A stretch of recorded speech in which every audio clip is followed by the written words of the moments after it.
సరే, మంచిది. ఇప్పటి వరకు పెనగడపలో 24వ తారీఖు, మరి సెప్టెంబర్ 24, 2005వ తారీఖున రెగ్యులర్గా మేము జరుపుకునేటువంటి సేవకుల కూడిక జరుపుకుంటున్నాము. మా పని మేము చేసుకుంటూ వెళ్తూ ఉన్నాం.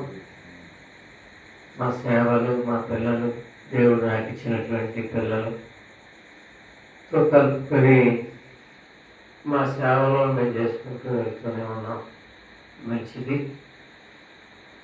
మేము ఎవరి జోలికి వెళ్ళట్లేదు, ఎవరి గురించి మేము మాట్లాడుకోవట్లేదు. మేము మాట్లాడుకునేది ఏమైనా ఉన్నాయంటే అది తోటి సేవకుడిని బలపరచడానికే మాట్లాడుకున్నాం తప్ప పడదోసే మాటలు మాట్లాడుకోలేదు. ఇంతవరకు మాట్లాడలేదు. నాతో ఉన్న పిల్లలను కూడా మాట్లాడనివ్వలేదు. మేము వాక్యాలు, బైబిల్లో ఉన్న సంగతులు, అనుభవాలు, దర్శనాలు, వాటి గురించి మాత్రమే మాట్లాడుకుంటూ ఉన్నాం. ఈ మధ్యకాలంలో కొన్ని విషయాలు తెలుస్తూ ఉన్నాయి. ఈ మధ్యకాలంలోనే కాదులేండి, ఎందుకంటే ఈ మధ్యకాలంలో మాట్లాడటానికి కారణం ఏంటంటే దైవస్వరూపిణి సహవాసము, దైవస్వరూపి సహవాసము గొల్లపూడి అని ఒక సంస్థ స్థాపించారు. దాంట్లో మరి మేమందరం కూడా దాంట్లో జాయిన్ అవటం జరిగింది. ఎందుకంటే దానికి గొల్లపూడిలో ఉన్నటువంటి ఆ సంస్థలో జాయిన్ అవ్వడానికి గల కారణాలు ఏంటంటే మొదట్లో ఉన్నటువంటి దైవస్వరూపి పెద్దలు ఎవరైతే ఉన్నారో వారు నడిపించినటువంటి విధానము, వారు నడిపించిన పద్ధతులు, వారు నడిపించినటువంటి విషయాలు తర్వాత రాను రాను రాను రాను తగ్గిపోయాయి. కాబట్టి ఈ సంస్థలో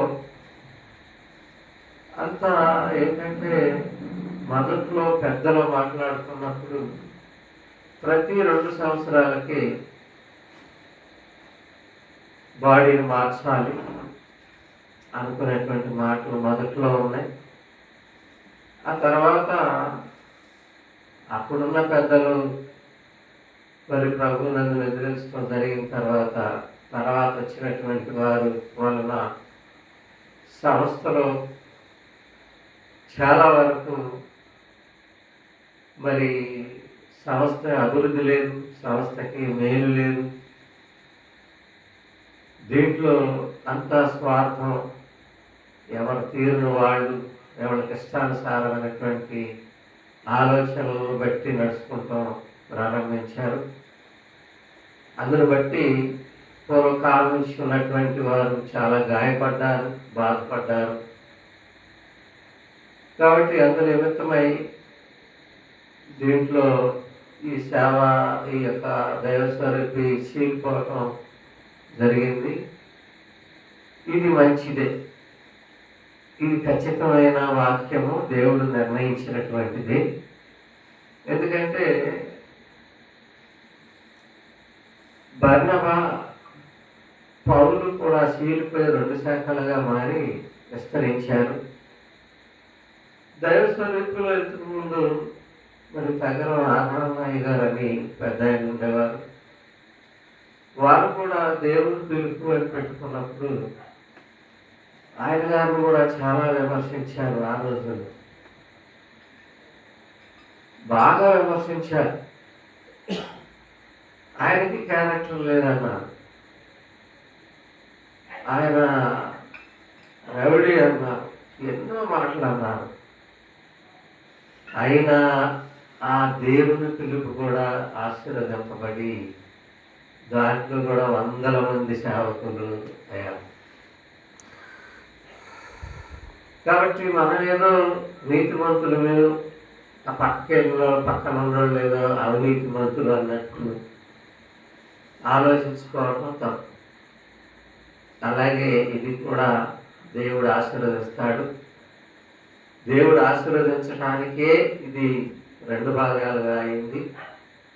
దేవుడు ఆశీర్వదిస్తాడని పరిపూర్ణంగా మరి మేము నమ్మాము. కాబట్టి దీనికి కొంతమంది ఏం మాట్లాడుతున్నారంటే క్యారెక్టర్ల గురించి ఎంచుతున్నారు. ఒకవేళ క్యారెక్టర్ల గురించి ఎంచుకోవాలి అంటే ఎదురెదురుగా కూర్చోవాలి. ఎదురెదురుగా కూర్చొని నీ క్యారెక్టర్ ఏంటో నా క్యారెక్టర్ ఏంటో దాని గురించి మాట్లాడాలి. అప్పుడు మన క్యారెక్టర్ ఏంటో తెలిసింది. ఇందులో ఎవరి క్యారెక్టర్ గురించి ఎవరు విమర్శించడానికి అవసరమేం లేదు. ఎవరి వారికే ఉంది. ఎందుకంటే మనము దేవుని పని చేయాలి, దేవుని ప్రతినిధులు కాబట్టి దేవుని యొక్క ఉద్దేశాన్ని అనుసరించి సేవను విస్తరింపజేసుకుంటూ పోవాలి తప్ప విమర్శలు చేసుకుంటూ దేవుని యొక్క శాపానికి గురి కాకూడదని మనం చేస్తూ ఉన్నాను. అలాగే ఈ మధ్యన ఒక పిల్లోడు నాకు సరే తెలియదు, తోడేళ్ళు మీ మధ్యకి వస్తాయి కార్లు వేసుకొని, వాళ్ళ మాట వినబాకండి అని ఒక పదం వినపడి. తోడేళ్ళు అంటే ఏంటో దాని గురించి కొంచెం మాట్లాడాలని ఆలోచన ఉంది. అది తప్పకుండా మాట్లాడతాం, అది వదిలిపెట్టేది కాదు. ఈ తోడేళ్ళు అంటే ఏంటో దాని గురించి కూడా చాలా మాట్లాడాలని ఆలోచన ఉంది. మూలాలని మాట్లాడుతున్నాను. ఎవరు మూల ఏంటో అన్నీ కూడా ఒకవేళ మాట్లాడదలుచుకుంటే ఎదురు కూర్చొని మాట్లాడుతున్నాం, లేకపోతే డిబేట్ పెట్టుకొని మాట్లాడుతున్నాం. అక్కర్లేదు, దేవుడే ఈ కార్యాన్ని జరిగిస్తాడు అంటే మానుకొని ఎవరి సేవలు చేసుకుంటూ ఎవరి పని వాళ్ళు చేసుకుంటూ ఉండటం మంచిది. కాబట్టి ఇప్పుడు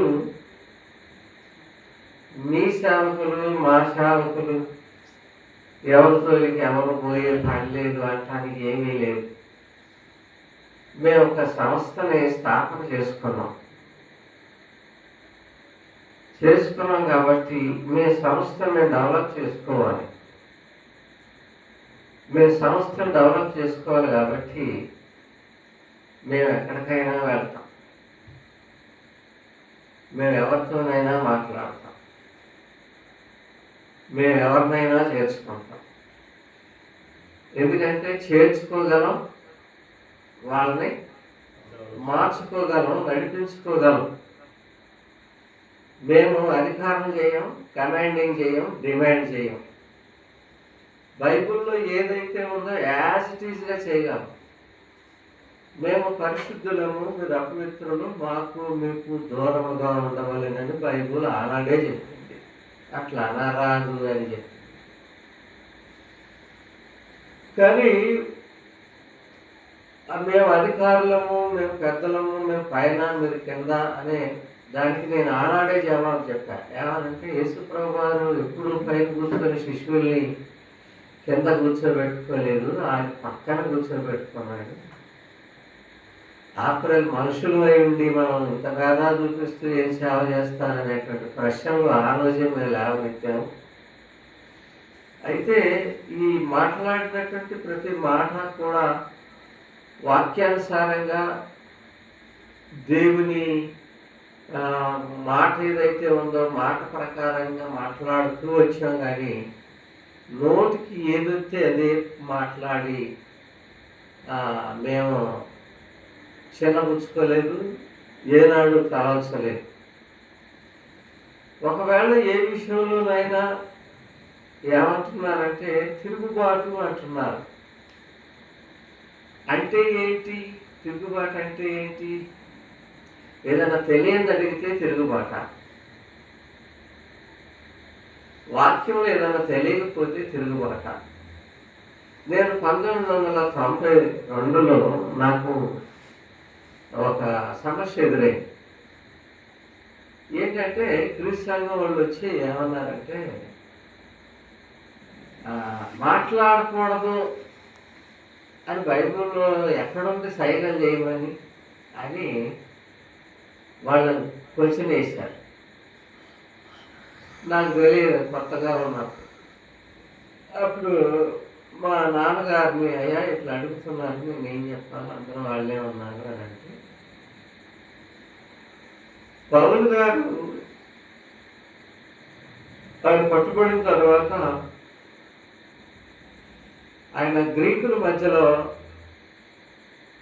ముద్దాయిగా ఉన్నప్పుడు ఆయన మాట్లాడే భాష వినే వాళ్ళకి తెలియదు.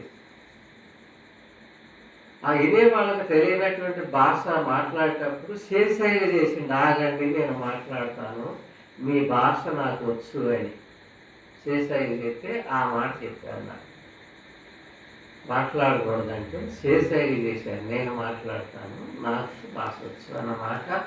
ఇదిగో ఇది చెప్పమన్నారు. ఆ మాట చెప్తే అవతల వాళ్ళకి ఎట్లుంటుందంటే వీడు బైబిల్కి 0 అంటారు.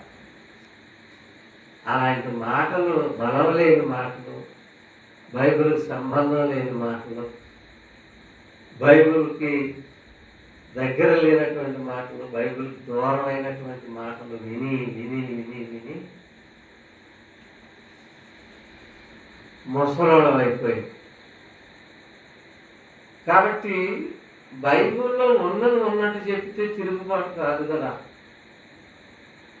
బైబిల్లో ఉన్నది ఉన్నట్టే చెప్పుకుంటూ పోయినందుకు తిరుగుబాటు అన్నమాట. ఒకసారి రాజుగారు భార్య యోసేపు మీద కన్నేసిందని బోధలు అందరూ చేశారు. రాజుగారు భార్య యోసేపు మీద కన్నేసిందన్న మాటలు అందరూ బోధలు చేశారు. అందరూ చేశారు, పెద్దలైన వాళ్ళు అందరూ చేశారు. దాంట్లో ఏముందంటే పోతీఫర్ భార్య అని ఉంది. దాన్ని వివరంగా చదివి విభజన చేసుకొని పోతీఫర్ భార్య అయితే రాజుగారి భార్య కన్నేసిందని చెప్తున్నారు ఏంటి వీళ్ళని నాకు ఒక అవకాశం వచ్చినప్పుడు, రాజుగారి భార్య కాదు యోసేపు మీద కన్నేసింది, పోతీఫర్ భార్య అన్నందుకు తిరుగుబాటు చేసిండు అన్న. ఎందుకు? నిజం చెప్పినందుకు తిరుగుబాట. ఏబు గ్రంథంలో చాలా సంగతులు మాట్లాడేటప్పుడు ఏబు మాట్లాడుతుందని చెప్పారు పెద్దలు, మాకు బైబిల్ చెప్పినోళ్ళు. అయితే బైబిల్లో చూస్తే ఏబు గ్రంథం 6 సంభాషణ కనపడుతుంది, క్లియర్గా కనపడుతుంది. ఈ 6 సంభాషణలో బెల్దదు మాట్లాడినా ఏబు మాట్లాడినట్టే, మరి ఎలీహు మాట్లాడినప్పుడు ఏబు మాట్లాడినట్టే, జోఫర్ మాట్లాడినప్పుడు ఏబు మాట్లాడినట్టే బోధించారు. దాన్ని వివరణ చేసి ఇది అది కాదండి, ఏబు గ్రంథం 6 సంభాషణ జరిగింది ఇది, కాబట్టి దీన్ని బైబిల్ యొక్క థియరీ ఇది కాదన్నందుకు తిరుగుబాటు. అంటే మేము చెప్పిన బోధలు ఏవైతే ఉన్నాయో అయ్యే కరెక్ట్, బోధలు కరెక్ట్ కానీ వాక్యం కరెక్ట్ కాదు అన్నట్టు.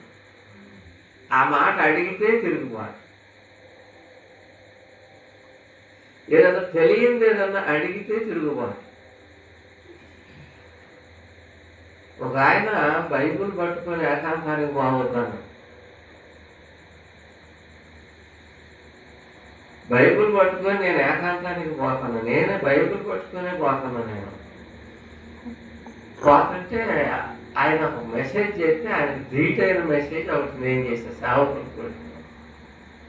ఆయనే అన్నాడు, బైబుల్ చదవండి అన్నారు, బైబుల్ పట్టుకొని పోండి ఆకాంతానికి అన్నాడు. ఆయనే చెప్పిండు మళ్ళీ.